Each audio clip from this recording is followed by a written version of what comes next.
तो इस एपिसोड की शुरुआत में हम पिल्किंग गार्डन के मास्टर को देखते हैं, जो कि चैनसाओ से कहने लगती है कि ये तो सोल रिफाइनिंग टेक्निक है ना। और फिर ये देखकर वो कहने लगता है कि हाँ आपने सही समझा, क्योंकि ये 1000 साल पुरानी टेक्निक नहीं है, ये कम से कम 800 साल पुरानी टेक्निक है। तो ये तुम्हारे काम में आ सकती है। और फिर अगर तुम ऐसे ये टेक्निक सीखती रही तो मैं आगे तुम्हें और भी टेक्निक सिखाने वाला हूँ। और फिर ये देखकर वो उसे शुक्रिया कहते हुए उससे कहने लगती है कि तुम्हारी इस दया दिली को मैं कभी नहीं भूलूंगी। और फिर ये देखकर वो उन्हें सीधा करता है और वो कहने लगता है कि मैं तुमसे ये नहीं चाहता हूँ। और वो कहने लगता है कि कम से कम 1 महीने में या 3 महीने के अंदर अंदर तुम्हारी सोल अपने आप को रिकवर करना चालू कर देगी। और फिर ये देखकर वो खुश होने लगता है और वो दोनों वहाँ से जाने लगते हैं। और फिर पीछे से पिल्किंग गार्डन की मास्टर कहने लगती है कि आखिरकार ये बंदा है कौन, क्योंकि इसने एक लेजेंडरी सोल रीजनरेटिंग टेक्निक का यूज किया है। ये कोई आम बंदा नहीं हो सकता है। मैं इसे जितना समझ रही हूँ कि ये इतना ताकतवर हो सकता है, लेकिन ये उससे ज्यादा है। और फिर ये कहकर वो वहीं पर कल्टीवेट करने के लिए बैठने लगती है। और फिर सीन चेंज होता है और फिर हम चैनसाओ को देखते हैं, जो कि अपने आप को कल्टीवेट कर रहा होता है और आसपास की एनर्जी को कंज्यूम कर रहा होता है और अपनी मार्शल आर्ट टेक्निक को भी ठीक कर रहा होता है। और वो कहने लगता है कि मुझे अभी और भी ताकतवर होना है। और फिर सीन चेंज होता है और हम देखते हैं कि वहाँ पर एक और कंपटीशन हो रहा होता है और वहाँ पर बहुत सारे बंदे होते हैं जो कि बहुत ही बड़े बड़े होते हैं और अब उनके अंदर बहुत ज्यादा पावर भी होती है और वो हवा में उड़ रहे होते हैं और उन्हें देखकर सब खुश हो रहे होते हैं। और वहाँ पर तियानजी पैविलियन का ओनर भी होता है, जो कि कहने लगता है कि सब नीचे आ जाओ, अब टूर्नामेंट स्टार्ट ही होने वाला है। और फिर उसका ऑर्डर देखकर सब नीचे आने लगते हैं और उन्हें देखकर सब हैरान हो रहे होते हैं कि ये बहुत ही ज्यादा ताकतवर होते हैं। और वहाँ पर एक मोटा बंदा कहने लगते हैं कि देखो वो है 7 डायनेस्टी और ये इतनी बुरी है कि इसके पास बहुत सारे लोग हैं जो कि मार्शल आर्ट टेक्निक पे हैं। और अब इनके पास बहुत सारे ऐसे भी योद्धा है जिन्होंने बहुत अच्छी रैंक पाई है और इसके बाद हम यहाँ पर जीत भी नहीं पाएंगे, हमारी कोई सी भी टीम इनके सामने नहीं टिक सकती है। और फिर ये देखकर वो कहने लगती है कि तुम उनके रास्ते के बीच में मत आओ वरना तुम भी मारे जा सकते हो। और फिर सीन चेंज होता है, हम देखते हैं कि अब बाहर से भी बहुत सारे सेक्ट अंदर आ रहे होते हैं कंपटीशन के लिए। और वहाँ पर चैनसाओ और वो एल्डर भी आ रहे होते हैं। वो एल्डर उसका कंपटीशन में भाग लेने के लिए कहने लगते हैं और फिर वो अंदर जा ही रहे होते हैं कि वहाँ पर एक बंदा एक एल्डर को घूरने लगता है। और फिर ये देखकर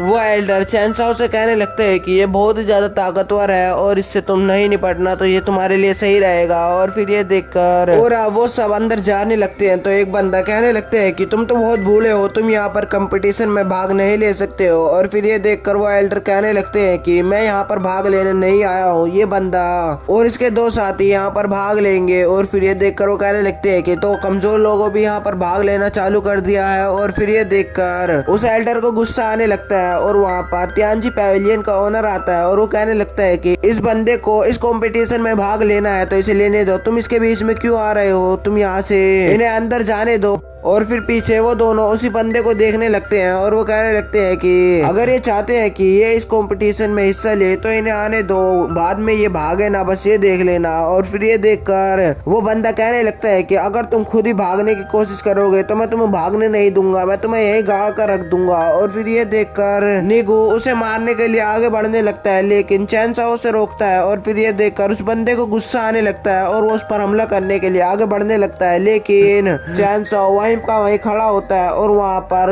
वो उसके मारने ही वाला होता है कि वहाँ पर पिल्किंग गार्डन की मास्टर आने लगती है और फिर उसको एक चाटा मारती है जिसकी वजह से वो दूर जाकर गिरता है। और वो कहने लगते हैं कि मैंने तुम सबको पहले भी वार्न किया था कि मेरे गेस्ट और मेरे बीच में कोई भी नहीं आएगा और उसका अंजाम भी मैंने तुम्हें दिखा दिया था। और फिर तियानजी पैविलियन का ओनर कहने लगता है कि हमें माफ कर दीजिए, हमसे कुछ गलती हो गई थी। और फिर वो बंदा उनसे अकड़ कर बात करने लगता है और वो कहने लगते है कि तो पिल्किंग गार्डन की मास्टर भी यहाँ पर आ गई है, लेकिन आप भी कुछ नहीं कर पाओगी। और फिर ये देखकर वो कहने लगती है कि तुम तो मेरे बीच में आओ ही मत, हम दोनों के बीच का मामला है तो तुम क्यों उसके बीच में दखल दे रहे हो। और फिर ये देखकर उसे गुस्सा आने लगता है और वहाँ पर वो एक एल्डर को बुलाता है और वो एल्डर बहुत ही ज्यादा ताकतवर लग रहा होता है और उसके पास से इविल एनर्जी बाहर निकल रही होती है। और फिर यहीं पर ये एपिसोड खत्म हो जाता है।